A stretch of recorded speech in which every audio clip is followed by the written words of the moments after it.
Campbell പ്രധാനമന്ത്രി വിൽസന്റെ ഇപ്പോൾ ഒരു ഔദ്യോഗികമായ ആശുപത്രിയിലേക്ക് ഒരു വീഡിയോ എത്തുകയാണ്. പുറത്തു അതിന്റെ വന്നിരുന്നു. അതിൽ തത്സമയ അദ്ദേഹം ദൃശ്യങ്ങൾ ഏതാണ്ട് കൂടി പ്രേക്ഷകർക്ക് സ്ക്രീനിൽ കാണാൻ കഴിയുന്നുണ്ട്. പരിക്കേറ്റവർ അവരെ പ്രവേശിപ്പിക്കുന്ന ആശുപത്രിയിലേക്ക് പ്രധാനമന്ത്രി എത്തുകയാണ്. നേരത്തെ അല്പസമയം മുൻപാണ് അദ്ദേഹം അപകടമുണ്ടായ സ്ഥലത്തെത്തിയത്. അവിടെ അല്പസമയം ചെലവഴിച്ചതിന് ശേഷം അദ്ദേഹം ആശുപത്രിയിലേക്ക് എത്തിച്ചേരുകയാണ്. അദ്ദേഹത്തിന്റെ വാഹനം അത് തത്സമയ ദൃശ്യങ്ങളാണ് പ്രേക്ഷകർ കാണുന്നത്.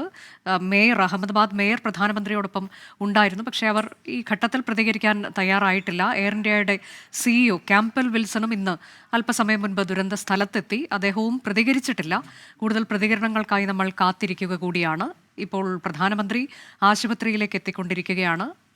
ദുരന്തത്തിൽ ഇരയായ പരുക്കേറ്റവർ ചികിത്സയിൽ കഴിയുന്ന ആളുകൾ ഉള്ള ആശുപത്രിയിൽ അവർ പ്രവേശിപ്പിച്ചിരിക്കുന്ന ആശുപത്രിയിലേക്ക് പ്രധാനമന്ത്രി എത്തിച്ചേരുകയാണ്. തത്സമയ ദൃശ്യങ്ങളാണ് കാണുന്നത്. ഈ ദുരന്തത്തിൽ ഒരു അന്വേഷണം ഇതിനോടകം തന്നെ വ്യോമയാന മന്ത്രാലയം പ്രഖ്യാപിച്ചിട്ടുണ്ട്. എന്താണ് ദുരന്ത കാരണമായത് എന്നതിൻ്റെയൊക്കെ വിശദാംശങ്ങൾ ആണ് ഇനി അറിയാൻ ഉള്ളത്. ഒരു ബ്ലാക്ക്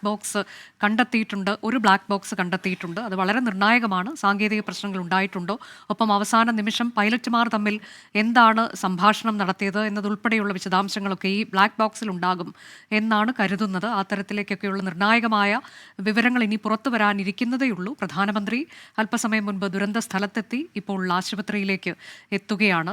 290 പേർ മരണമടഞ്ഞു എന്നുള്ളതാണ് സ്ഥിരീകരിച്ച് പറയാൻ കഴിയുന്ന കണക്ക്. പ്രദേശവാസികളും മെഡിക്കൽ കോളേജ് വിദ്യാർത്ഥികളും ഉൾപ്പെടെയാണ് 290 പേർ എന്നത്. അതിൽ 241 പേരാണ് യാത്രക്കാരായി ഉണ്ടായിരുന്നത്. ഒരാൾ അത്ഭുതകരമായി രക്ഷപ്പെട്ടു.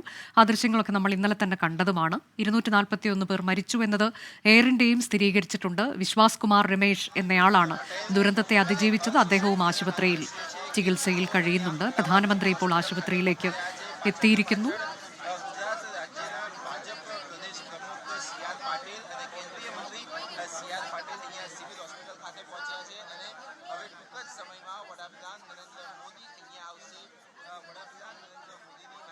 വിജയകുമാർ തുടരുന്നുണ്ട്. വിജയകുമാർ, ഇതിലിപ്പോൾ ഈ വിദ്യാർത്ഥികളുമായി ബന്ധപ്പെട്ട് കൂടുതൽ വിദ്യാർത്ഥികളുടെ വിവരങ്ങൾ ലഭ്യമല്ല എന്ന് പറയുന്നു. ഗുരുതര പരിക്കുകളോട് ചികിത്സയിലുള്ള ആളുകളുണ്ട്.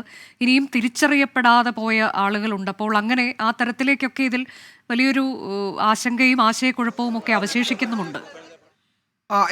അനുജ, അതിലേക്ക് വരുന്നതിന് മുമ്പ് പ്രധാനമന്ത്രി നരേന്ദ്രമോദി ഇപ്പോൾ സിവിൽ ആശുപത്രിയിൽ സന്ദർശനം നടത്തുകയാണ്. അനുജ ചോദിച്ചതുപോലെ തന്നെ ഈ ആശുപത്രിയിൽ യഥാർത്ഥത്തിൽ ഈ അപകടത്തിൽ പരിക്കേറ്റവർ എന്ന് പറയാൻ നമുക്ക് ഈ വിമാനത്തിലുള്ള യാത്രക്കാരിൽ ഒരാൾ മാത്രമാണ് അവശേഷിക്കുന്നത്. ഇന്ന് അദ്ദേഹത്തിൻ്റെ ബന്ധുക്കളോടൊക്കെ സംസാരിക്കുകയും ചെയ്തു. വിശ്വാസ് കുമാർ, അദ്ദേഹത്തിന് കാര്യമായ പ്രശ്നങ്ങളില്ല എന്നതാണ് ഒരു ആശ്വാസത്തിൻ്റെ നേരിയ കണിക. ബാക്കി ഇവിടെ പരിക്കേറ്റ് ചികിത്സയിലുള്ളത് മുഴുവൻ ഈ അഹമ്മദാബാദ് ആ മേഖലയിൽ താമസിക്കുന്ന സാധാരണക്കാരും അതുപോലെ BJ മെഡിക്കൽ കോളേജിലെ മെഡിക്കൽ വിദ്യാർത്ഥികളുമാണ്. അവരുടെ കാര്യമാണ് ഇനി ഏറ്റവും സങ്കടപ്പെടുത്തുന്ന മറ്റൊരു വിവരം അവിടെ നിന്ന് വരുന്നത്. അതിൽ നിരവധി ആളുകളെ കാണാനില്ല എന്ന് ഈ രാവിലെ വരുന്ന റിപ്പോർട്ടുകളും അത് വ്യക്തമാക്കുന്നുണ്ട്. പരിക്കേറ്റവരുടെ എണ്ണം ഏതാണ്ട് 100-നടുത്താണ് എന്ന് പറയുന്നു. അതിൽ കൂടുതലും ഈ മെഡിക്കൽ കോളേജിലെ ഹോസ്റ്റലിലുണ്ടായിരുന്ന ജൂനിയർ ഡോക്ടേഴ്സും അവിടുത്തെ മെഡിക്കൽ വിദ്യാർത്ഥികളുമാണ്. അവരുടെ ലഞ്ച് ബ്രേക്കിൻ്റെ സമയമായിരുന്നു. ഭക്ഷണം കഴിക്കാനൊക്കെ പലരും എത്തിയവരാണ്. അവിടെ ആ സമയത്ത് ആഹാരം കഴിച്ചുകൊണ്ടിരിക്കുന്ന സമയത്താണ് ഈ വിമാനം അവിടേക്ക് ഇടിച്ചിറങ്ങുന്ന വലിയൊരു അപകടം ഉണ്ടായത്. അതിൽ പലരും അപകടത്തിൽ ആ സമയത്ത് തന്നെ ഗുരുതരമായി പരിക്കേറ്റു. ചിലർ എന്താണ് സംഭവിക്കുന്നത് എന്നറിയാതെ ആ കെട്ടിടത്തിന് മുകളിൽ നിന്ന് ചാടാൻ ശ്രമിച്ചു. ചിലർ ചാടി അങ്ങനെ പരിക്കേറ്റു. ആ പരിക്കേറ്റ് നിരവധി ആളുകൾ ആശുപത്രിയിൽ ചികിത്സയിലുണ്ട്. അതിൽ തന്നെ പലരുടെയും നില ഗുരുതരമാണ്. യഥാർത്ഥത്തിൽ അവിടെ ഈ വിമാനം അപകടത്തിൻ്റെ സമയത്തുണ്ടായിരുന്നവരിൽ എത്ര പേർക്ക് ഗുരുതര പരിക്കുണ്ട്, എത്ര പേർ അതിന് ഈ അപകടത്തിൽ ജീവൻ നഷ്ടമായി എന്നത് സംബന്ധിച്ചുള്ള കൃത്യമായ കണക്ക് ഇപ്പോഴും അവിടെ ശേഖരിക്കുന്നതേ ഉള്ളൂ. കാണാതായവരെ പറ്റിയുള്ള വിവരങ്ങളും വരുന്നുണ്ട്.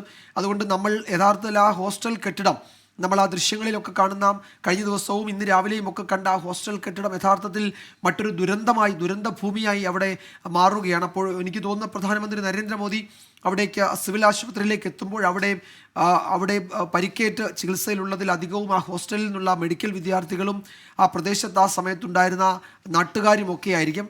യഥാർത്ഥത്തിൽ ഈ അപകടം നടന്നത് ഒരു ജനവാസ കേന്ദ്രത്തിൽ തന്നെയായിരുന്നു. നമ്മൾ ആ ഘട്ടത്തിൽ അറിഞ്ഞത് ജനവാസ കേന്ദ്രത്തോട് ചേർന്ന ഒരു തുറസായ സ്ഥലമുണ്ട്, അവിടെയാണ് ഈ അപകടം നടന്നത്. ഈ പൈലറ്റ് ഒരുപക്ഷെ ജനവാസ മേഖലയിൽ ആ വിമാനം തകരുന്നത് ഒഴിവാക്കാൻ ആ തുറസായ മേഖലയിലേക്ക് വിമാനം ഇറക്കിയതാകാമെന്നൊക്കെയാണ് ആ ഘട്ടത്തിൽ ധരിച്ചത്. പക്ഷേ പൈലറ്റ് ഒരുപക്ഷെ അതിന് ശ്രമിച്ചിട്ടുണ്ടാകാം, നമുക്കത് തള്ളിക്കളയാൻ കഴിയില്ല. അദ്ദേഹത്തിൻ്റെ നിയന്ത്രണത്തിന് പുറത്തായിരുന്നു ആ നിമിഷം ഏതാണ്ട് സെക്കൻഡുകൾ നടന്ന കാര്യങ്ങൾ. അതുകൊണ്ട് ആ വിമാനം ആ രണ്ട് കെട്ടിടങ്ങളുടെ ആ ഹോസ്റ്റലിൻ്റെ രണ്ട് കെട്ടിടങ്ങളിൽ ഇടിച്ചിറങ്ങി അവിടെ തീപിടിച്ച് ഒരു അഗ്നിഗോളമായി ചിതറിപ്പോവുകയായിരുന്നു. അതുകൊണ്ട് ആ തുറസായ സ്ഥലത്തേക്ക് ആ വിമാനത്തിന് ഇടിച്ചിറങ്ങാൻ കഴിഞ്ഞില്ല. പിന്നീട് ആ കെട്ടിടമായിരുന്നു അവിടേക്കാണ് ആ വിമാനം ഇറങ്ങിയത്. അതുകൊണ്ട് ആ കെട്ടിടത്തിൽ ഉണ്ടായിരുന്നവർക്ക് വലിയ തോതിൽ പരിക്കേൽക്കുകയും ജീവഹാനി സംഭവിക്കുകയും ചെയ്തിട്ടുണ്ട്. അവരിലധികവും ഈ സിവിൽ ആശുപത്രിയിലും ഒക്കെ ചികിത്സയിലാണ്.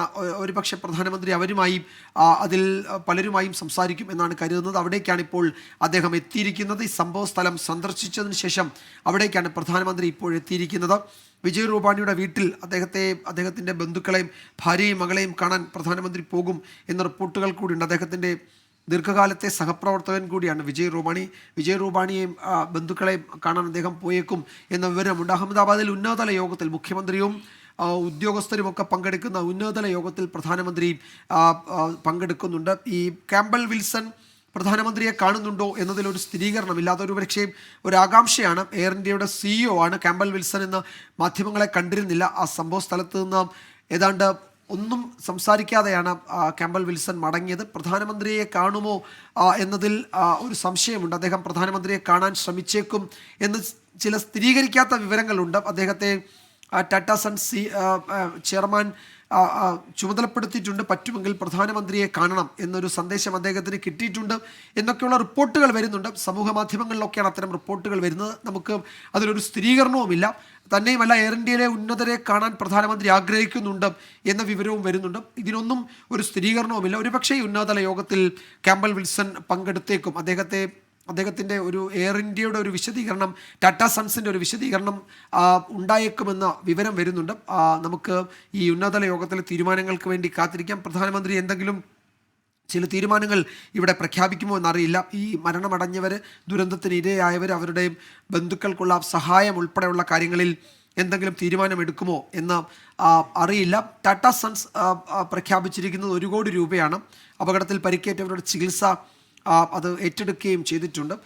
മറ്റ് സഹായങ്ങൾ കേന്ദ്ര സർക്കാരിൻ്റെയും അല്ലെങ്കിൽ ഗുജറാത്ത് സർക്കാരിൻ്റെ ഒക്കെ കൂടുതൽ സഹായങ്ങൾ ഉണ്ടാകുമോ എന്നറിയില്ല. ഇതിൽ ഈ പകൽ നടക്കാൻ സാധ്യതയുള്ള മറ്റ് ചില പ്രധാനപ്പെട്ട നീക്കങ്ങൾ, അത് ഈ മരണമടഞ്ഞവരുടെ DNA പരിശോധന പൂർത്തിയാക്കി മൃതദേഹം ബന്ധുക്കൾക്ക് വിട്ടുകൊടുക്കുന്നതിന് ഉള്ള നടപടികളാണ്. അത് വേഗത്തിൽ പുരോഗമിക്കുന്നു എന്നാണ് അവിടെ നിന്നുള്ള ഗ്രൗണ്ട് റിപ്പോർട്ടുകൾ വ്യക്തമാക്കുന്നത്.